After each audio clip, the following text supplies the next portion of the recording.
Meus caros amigos apaixonados pelo teatro, admiradores de teatro, frequentadores de teatro, leitores de teatro. Meu nome é Jefferson Del Rios, eu sou crítico de teatro desde 1969, quando comecei na Folha de São Paulo, onde fiquei mais ou menos 15 anos e em seguida passei por quase toda a imprensa paulista, jornais, revistas, sobretudo o Estado de São Paulo, onde eu estou nos últimos 20 anos. Tenho alguns livros de teatro, sobre teatro, e a minha produção de crítica já está reunida em 2 volumes, publicada pela editora da Imprensa Oficial. Isso é para dar uma apresentação geral para que a nossa conversa se processe entre admiradores de teatro e uma pessoa que trabalha na crítica teatral. Me foi proposto que eu falasse sobre o teatro brasileiro, sobretudo paulista, em qualquer época. Poderia ser recuando um panorama histórico ou agora. Eu prefiro, no momento, me ater a essa questão, a essa pergunta. Qual é o teatro que temos e que fazemos em São Paulo hoje? Bom, a produção paulistana de teatro, é um fenômeno que ainda está sendo estudado, ainda será estudado. Porque hoje a temporada de São Paulo é maior que a de Buenos Aires e é quase o tamanho da de Nova York, se não for maior que a de Paris. Nós temos mais de 100 espetáculos em cartaz. Isso é um dado de caráter cultural, é um dado econômico, porque não há dinheiro para todo mundo, não se sabe se há público para todo mundo, mas as companhias estão bravamente em cartaz mostrando seus trabalhos. E um dado curioso, um dado importante. No momento, eu contei 81 espetáculos em cartaz em São Paulo, dos quais 52 são de textos brasileiros, autores brasileiros, ou autor que assina sozinho ou criação coletiva. Ou então, o curioso, ou o que se faz pensar, é que nós temos uma produção teatral feita dentro da própria cidade, girando dentro do próprio pessoal de teatro. As grandes obras da dramaturgia internacional, ou clássicas ou contemporâneas, estão menos presentes. Eu pensei comigo, bom, é um teatro jovem, é claro, feito por gente jovem, que é normal que eles queiram fazer o que diz respeito à sua juventude. Aí, sem querer, eu me dei conta que eu estava dividindo o tempo como se os jovens só fossem o teatro de agora. Aí eu fui fazer uma pesquisa por conta, fui relembrar, e me dei conta do seguinte: o teatro sempre foi feito por gente jovem. Historicamente, o teatro moderno paulista começa em 1948, com a fundação do Teatro Brasileiro de Comédia, TBC, que deixou nomes lendários. Aí eu fui verificar a idade que tinham esses nomes lendários naquela época. Pois bem, o TBC, quando foi fundado em 48, as idades: Cacilda Becker, a mitológica Cacilda Becker, tinha 27 anos. O Valmor Chagas tinha 30. Paulo Otran, Tônia Carreiro e Bibi Ferreira, tinham 27 anos. Maria de la Costa, deslumbrante, tinha 22 anos. Leonardo Vilar, que esse ano está fazendo 90 anos, e mereceria uma homenagem, tinha 24 anos. Bom, quem era, então, o mais velho? O dono, o que fundou o TBC, o industrial rico, Franco Zampari. Ele era o senhor. Ele tinha 50 anos. Ou então, todos eram jovens. Eu atravesso alguns quarteirões e vou para o Teatro Oficina, que sucedeu o Teatro TBC como, digamos assim, uma fase de modernização, renovação de linguagem, outra proposta estética, tirando aquele tom europeu culto que o TBC tinha, aquele rigor estético dos diretores italianos e tal. A oficina foi fundado em 1956 e se estabeleceu onde ele está até hoje, mais ou menos em 58. Que idade tinham esses criadores? O José Celso e o Amir Haddad, que são os fundadores, tinham 21 anos. O que seria um dos principais atores da companhia, o ator símbolo da companhia, o Renatinho Borg, tinha 20 anos. Bom, saímos da oficina, descemos pela Bela Vista e caminhamos em direção aqui ao centro. Teatro de Arena, 1956. Que idade tinha o Gianfrancesco Guarnieri? 22 anos. O Augusto Boal, que veio dos Estados Unidos e foi incorporado ao grupo, tinha 25 anos. Bom, cortando e voltando um pouco assim no mito, o ator assim que é lembrado como uma espécie de mistério, de lenda, de ícone, Sérgio Cardoso. Que idade tinha o Sérgio Cardoso quando, em 1948, ele explodiu fazendo Hamlet? 25 anos. Bom, quem eram os velhos? Os coroas. Vamos pensar nos coroas. Aquela geração que já estava esteticamente sendo superada pelos que vinham chegando. Procópio Ferreira era um senhor de 50 anos. O grande Eugênio Kuznet, acho um dos maiores atores que eu vi na minha vida, quando ele fez Pequenos Burgueses, ele tinha 65 anos. Henriette Morinot, quando estreou no teatro, tinha 40 anos. Bom, e vamos agora terminar com Ziembinski. É considerado Ziembinski o pai fundador do teatro brasileiro, quando, com o grupo Os Comediantes, ele fez Vestido de Noiva no Rio de Janeiro, em 1943. Ziembinski parecia assim, um homem antiquíssimo, que já tinha vivido tudo, escapou da guerra na Polônia e tal. O Ziembinski tinha 35 anos. Portanto, o teatro sempre foi feito por gente jovem. De uma certa maneira, nós, os críticos, os discutidos, polêmicos, amados e às vezes odiados críticos, também começamos muito jovens. Eu comecei a fazer crítica teatral, eu tinha 25 anos, quando o grande jornalista Cláudio Abramo, o que está para o jornalismo brasileiro, como estaria assim, um Antunes Filho, um José Celso, um dos grandes jornalistas do final do século passado, o Cláudio Abramo um dia me chamou e me convidou, disse, olha, você é nosso jornalista de política internacional, eu sou muito ligado à política internacional, mas eu sei que você tem vínculos com o teatro. O nosso crítico de teatro, Paulo Mendonça, que era professor da Escola de Arte Dramática, acabou de sair do jornal, nós estamos sem crítico, e eu estava pensando em algum outro nome, quando a minha irmã, Lélia Abramo, a extraordinária atriz Lélia Abramo, lembrou de você, disse, olha, o Jefferson é uma pessoa muito interessada em teatro, conversamos muito sobre teatro. E foi assim que eu, a convite de Cláudio Abramo, em agosto de 1969, estreei fazendo a crítica de uma peça chamada Fala Baixo, Meu Grito, de Leilá Assunção. E nós todos tínhamos 25 anos. Foi o sucesso do ano, foi a primeira peça da Leilá, que deu Prêmio Mulher de Melhor Atriz para Marília Pêra, que tinha 25 anos, e deu Prêmio Mulher também para Leilá Assunção.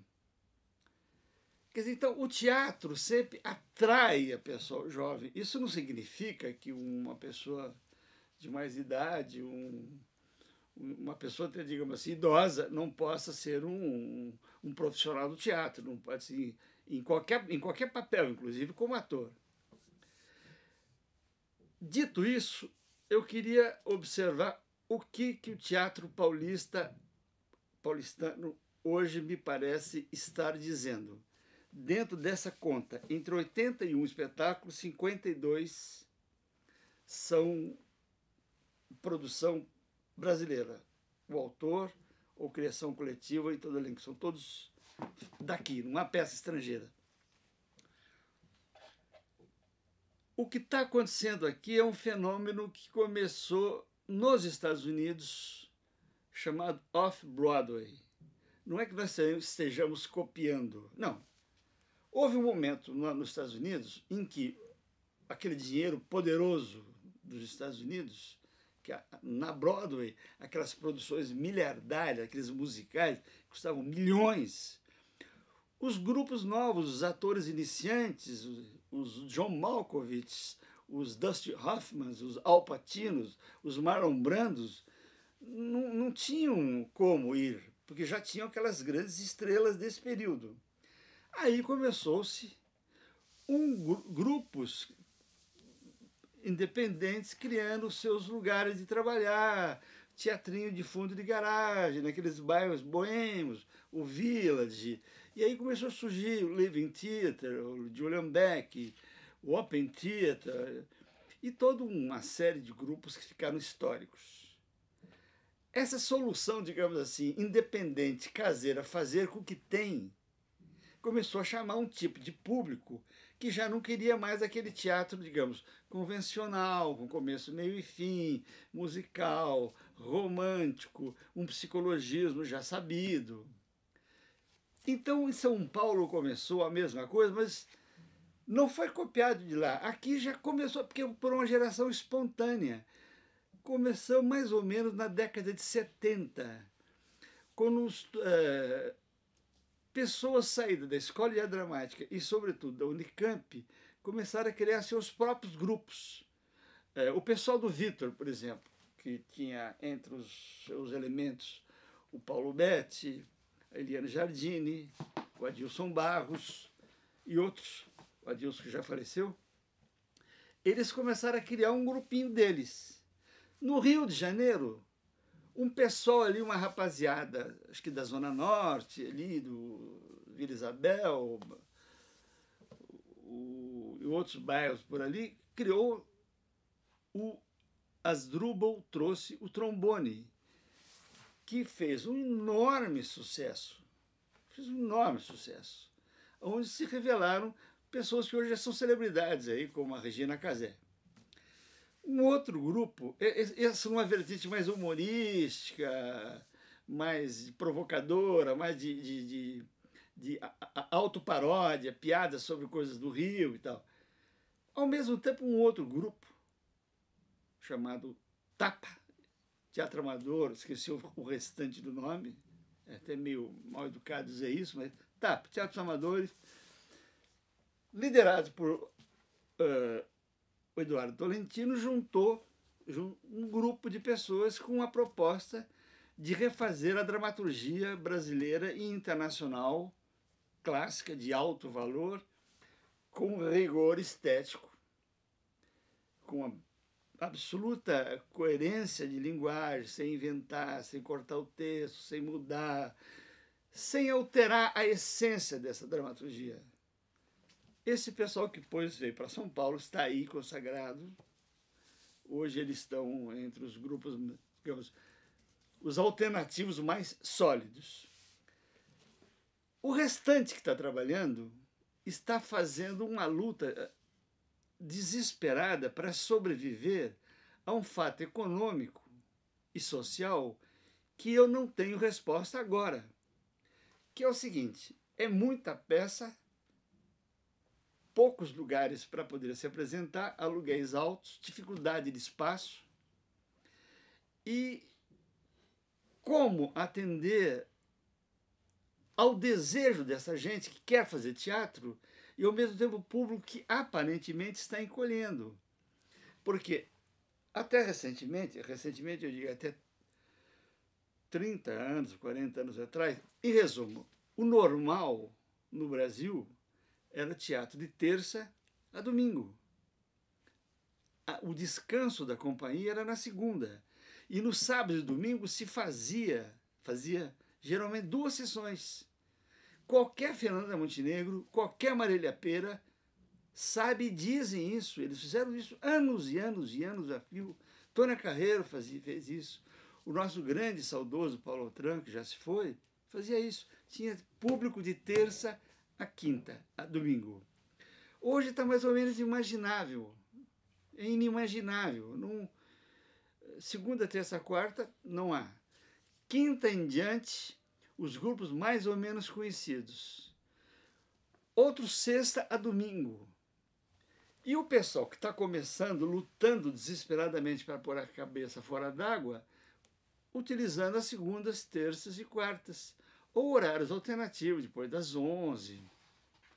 Então, há aí um problema de adequação de sobrevivência, economia, mercado. Mercado não no sentido assim capitalista, como mercado, como você ter público, como você ter clientela, público. Isso eu acho que o teatro precisaria fazer um grande seminário junto com a Escola de Economia da USP, com a Fundação Getúlio Vargas, para se descobrir o que é isso. Porque estamos caminhando por uma coisa que já está acontecendo. A bilheteria já não paga o espetáculo. O espetáculo, para entrar em cartaz, ele já tem que ter suporte financeiro, financiamento, em resumo. Seja de instituições oficiais, que são poucas, como o PROAC, como o Incentivo Cultural da Prefeitura, ou então alguma grande estatal ou bancos. Aí depende do poder de fogo, da celebridade de quem está em cartaz. Quer dizer, o espetáculo estreia pago e com um período muito curto de agenda, de pauta. Então é uma coisa que está ficando meio absurda. O espetáculo estreia já dizendo últimas semanas, últimos dias. Eu, como leitor, mesmo que não fosse crítico, eu já me sinto meio ameaçado. O que é? Tem que ir? É como assim, vá, senão o imposto de renda te pega. Não esqueça de pagar o IPVA. Últimos dias, já entra nos últimos dias. Isso deve dar um pouco de angústia para os atores, eu suponho. Ao mesmo tempo, eu acho que esfria um pouco. Porque você fazer de quinta a domingo, você vai criando, você vai achando soluções, você vai corrigindo erros, o diretor vai acompanhando, você vai adquirindo uma expertise. Afinar o instrumento. O pianista, por mais que ele seja uma celebridade, todo dia ele faz tantas horas de piano.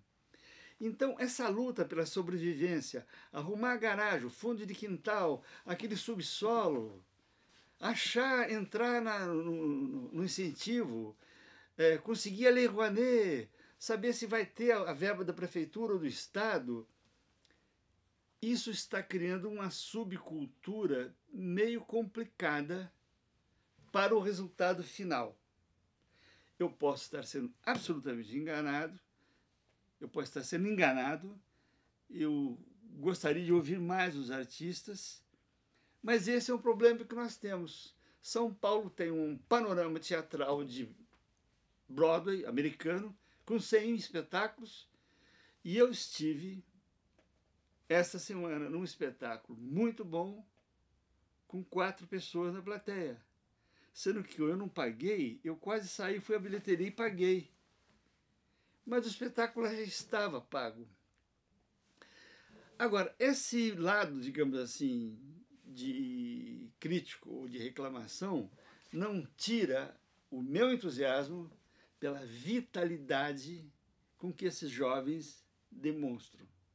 Agora mesmo, o Sátiros acaba de ganhar o prêmio do melhor espetáculo do ano, dividindo com o Homem de La Mancha, que é uma produção grande, uma produção mais bem produzida, mais bem acolhida financeiramente, com todos os méritos. Os Sátiros acabaram de ganhar o melhor espetáculo do ano. E temas tem de todos os tipos. Por exemplo, eu acho fantástico, eu vou ler aqui. Um dos espetáculos em cartaz de São Paulo chama A Dança do Universo. Tem um grupo de teatro chama Teatro e Ciência, criado pelo Carlos Palma e Oswaldo Mendes, que discute ciência, física, cosmos, buraco negro, Einstein. Eles estrearam com um espetáculo chamado Einstein. baseado na figura do Einstein, que é uma figura muito teatralizável, aquele homem curioso, aquele gênio meio exótico. A toda a peça é um monólogo. O Einstein, no dia que ele vai receber uma grande homenagem, ele pensa na vida dele, tudo que ele fez, tudo que ele pensou, conseguiu e fracassou. O espetáculo foi um sucesso. Um outro espetáculo deles foi Copenhague, que na cidade de Copenhague, dois grandes cientistas se encontram.